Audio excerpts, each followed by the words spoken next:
Good afternoon, folks. Welcome back to Wishwell Farms. We are starting our day off with removing tomato stakes and strings from our field tomatoes.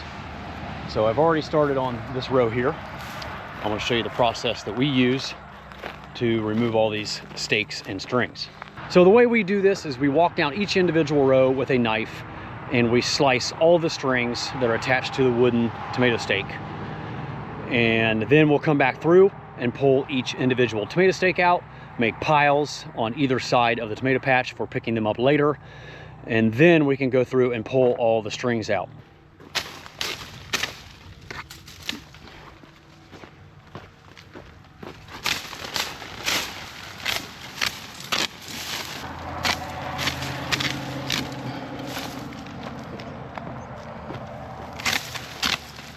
So since we're slicing the strings at every other stake, that means there's 10-foot sections out here, and that usually seems to be pretty manageable to pull them out of the plants. If we try to go 15 feet or even 20 feet, they're constantly getting tangled up in the plants, old tomatoes, weeds like morning glory. That's one of the issues we deal with out here is morning glory vines. But this process works out pretty good for us, and it does not take very long to walk down a row and cut all these strings. Sometimes you'll get a tomato stake that's really hard to pull out. In cases such as that, I have a post puller in the back of my pickup truck. But so far, I've been able to pull all of them up, and I throw them into piles. It looks like maybe every 75 or 100 feet, I'll try to throw them ahead of me. And then when I get past the pile, I'll throw them behind me. That way there's not individual stakes sprawled out all the way across the field. We'll just have like 4 or 5 piles down along the row. I haven't had any problems pulling these stakes out, fortunately, yet. A couple of them are a little bit on the tough side to get out, but I think because it was so dry, the dirt around them has shrunk maybe a little bit and has allowed the stakes to come up easier. So that is a good thing. It's never fun to have to use the puller and go down the whole row pulling every stake. And you gotta be careful. When you're pulling these out by hand, you have a tendency to want to wiggle them around and try to loosen them up. But if you do that too much, you will snap them off at the ground level. And then you have these 1 foot long pieces of stake underground, and they won't come up until you plow the field. And then you see them there the next season, and you don't want to have pieces of wood out in your vegetable field. It's going to happen a couple times. There's not really a way to avoid it never happening, but it doesn't happen too often. And fortunately, they're coming out pretty easy today. So I pull those out, throw them in a pile. And we're gonna go right down the row, give them a little, just a gentle wiggle. And this is obviously harder with one hand. Yeah, they're coming out easy today, just like butter. You can see there's some morning glory vines on those, into the pile. Like this one here, what I'll do is just step on the vines, there we go. Strip it down. Oh yeah, these are coming out really easy today. That is good news. And it doesn't have to be an organized pile, just a great big pile there. And we'll come down through here after we're done removing all the strings and stakes and pick these all up and put them in our tomato stake wagon.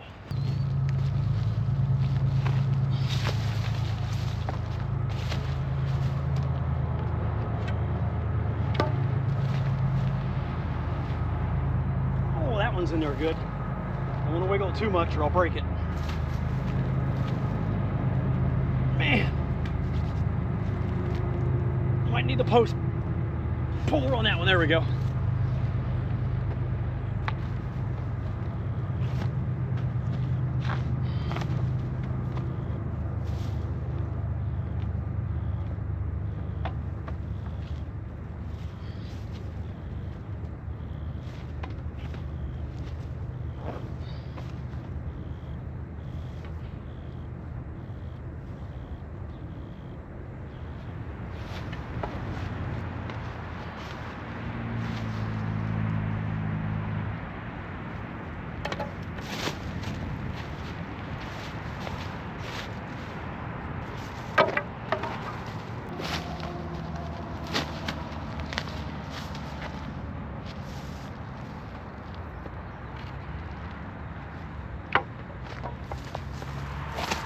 If you're wondering why we didn't start until this afternoon, it's because it was very, very dewy. The last couple mornings have been soaking wet out here.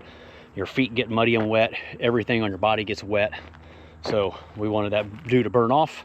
Had some other things to do this morning anyway. So I'm glad we're out here working in dry conditions, but it is getting rather warm. I heard that it's supposed to be up near 80 degrees this weekend, so feels like summer's back. So after we get all the stakes pulled, you know, you have these 10-foot sections of string. We're just gonna grab it in the middle where a stake was and see how easy that came out. It all slid right out of the vines. We'll just walk down through here and grab our strings. Yeah, they come right out. It's critical not to miss a string. It's very easy to miss one. If we miss a string, it's gonna get wound up on the bush hog blade when I bring my bush hog down through here and chop all these off down to the plastic level. So, very important job to make sure we don't miss out the string. We're gonna wad this all up. We'll make a couple piles down each row, throw it in the dumpster. And then I'll bring the bush hog out here, mow these all down, and then we're ready to lift plastic. So we're moving right along with end of season cleanup. And it's finally drying out. You know, we had a couple inches of rain after Hurricane Helene went through. Well, the remnants of the hurricane. We didn't get any damage at all, just a nice couple inches of rain that we desperately needed. So it's been pretty muddy out here, but it's finally getting solid and dry on top again. And I'm guessing here first of the week, we can get this plastic lifted, pull the drip tape up out of here, and be one step closer to wrapping up this season out here. Whew, I just pulled one out. It was in the ground 18 inches. See the wet soil mark? At least 16 inches. That thing was down there. It took everything I had to get it up. But I didn't want to walk down and get the puller. But if that happens again, I will be leaving it and use the puller, because that really almost pulled my back a little bit trying to get that one out. My goodness. Normally we just shoot for about 12 inches deep. So yeah, the high school kids that pounded these in last May, whenever it was, end of May, really pounded that one in. All right, I got several right here that I can't get up, and I don't want to risk injuring my back, so we got the handy dandy post puller. Just a simple lever with a little kind of a hook on the end that grabs a hold of the stake. So I'm sure most of you have seen these before. I'll show you how it works. I'm just gonna put the stake inside of it right there and then push down. Boy, those are in good. Wow. Yeah, I never would have got that out without this. And then you can get them out of the ground. Another one that was in almost 16 inches. My goodness. And we're kind of on this sandy hill right here with not a lot of topsoil, so I bet a lot of it is clay ground right here, and that's why they're so hard to get out. So we're gonna put that foot pad right there. Not too close, or you can torque the stake and break it. No problem. Thank goodness for that puller. Wow. Another tip that I just thought about from my 23, 25, whatever years of doing this. I've learned that it's important to bush hog these down immediately after pulling the strings and the stakes out. Reason for that is because they're all standing kind of straight up and down and erect. You can see this first row, it's done. Stakes and strings are out of there. And they're still standing up. If we get a wind or a rain, they will all kind of lay flat on the plastic, and then I can't get them with the bush hog, and then it is a bear to pull up the plastic because there's so many vines twisted and tangled in with the plastic holding it down. I learned the hard way, believe me. So I'm gonna bring my bush hog out here this afternoon or tomorrow, get those things chopped down, hopefully about 3 to 4 inches, if not even 2 inches off the top of the plastic, and then the lifter will go through there no problem to pull up that plastic. Now there's gonna be a few tomato plants here and there that have fallen over, and the bush hog will miss them, and that's where the plastic will snag when we're pulling it up. Speaking of plastic lifting, many of you who have vegetable farms and grow on raised beds with plastic mulch, maybe you have a lifter that rolls the plastic, like an automated thing. Ours, if you haven't seen it already, I will show it again when we lift all this plastic out here. It just lifts the plastic and leaves it there, and then we manually pull it into a wagon. I know it'd be way more efficient to have one of those machines. The reason we don't is because I'd say 90% of our plastic is biodegradable. This is all biodegradable. You can't pull it up. It's all breaking apart. You can see how that looks. It's just all degrading. So we're gonna pull this drip line up. It's down here somewhere. Where's that? Well, there it is.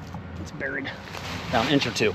All we have to do is pull the drip line up on that and then disc these beds down level, and it'll help bring up that buried edge to make sure it degrades fully.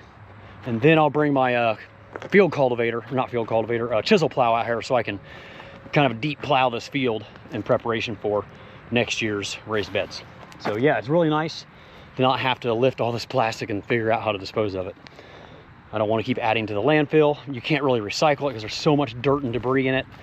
I know there are a few recycling places around the country that will take it if it's clean, but it is anything but clean, believe me. So we have some non-degradable plastic here where the tomatoes are at, and the peppers that I mowed down the other day. And that is it. Oh, some lettuce.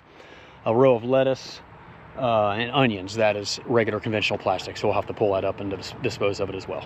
We're completely finished with removing the strings and the tomato stakes. They're all piled up in the field.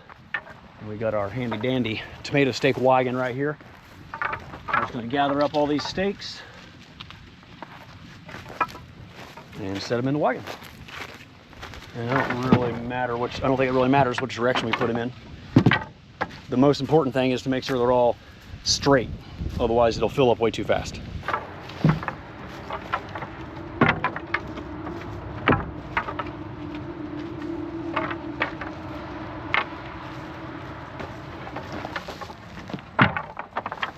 All right, all the tomato stakes have been put back in the tomato stake wagon. Now I'm heading out to bush hog down the tomato plants.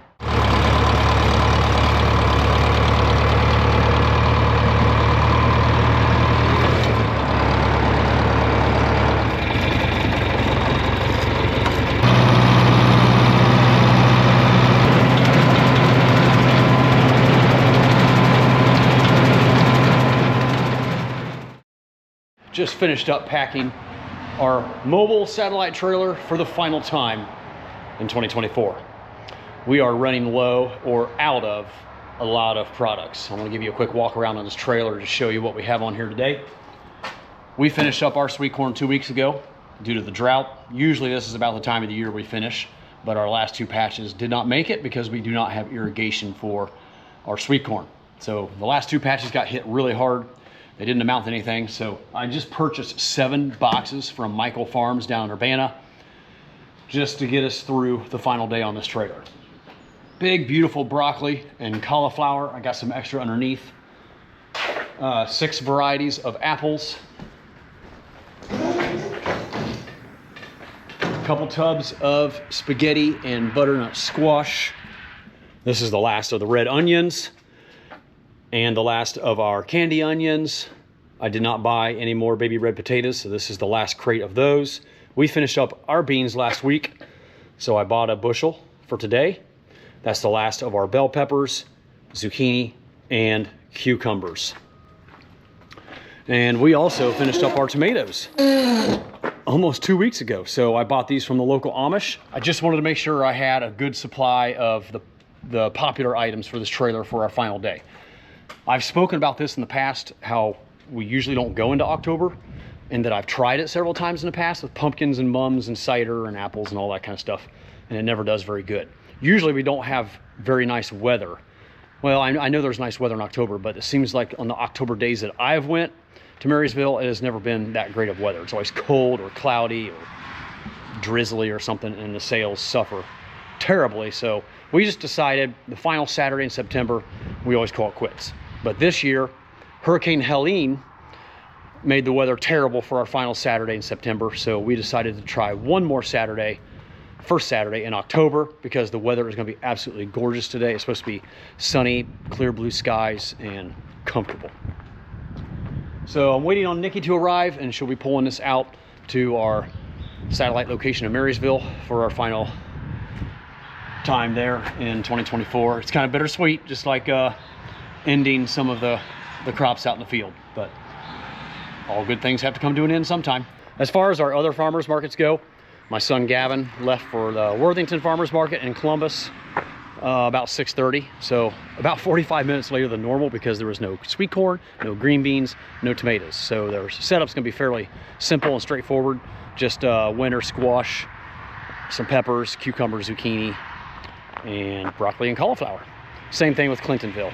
She had a very small setup. Emma is going to Clintonville today. She just left here about 10 minutes ago, and it might be our final day at Clintonville. We'll just have to wait and see how the harvest looks next week, because if the broccoli and cauliflower are getting low on supply, we're done with Clintonville and we'll go to Worthington one more time.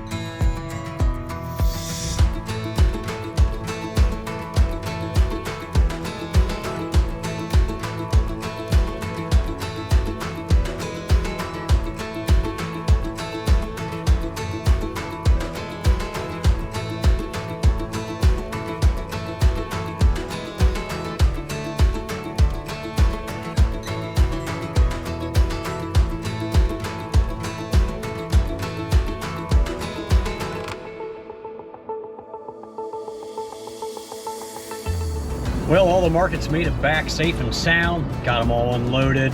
If you are interested in checking out the live stream of Joel and I cutting beans for nearly an hour, I will drop that link down in the description box below so you can find that quickly and easily.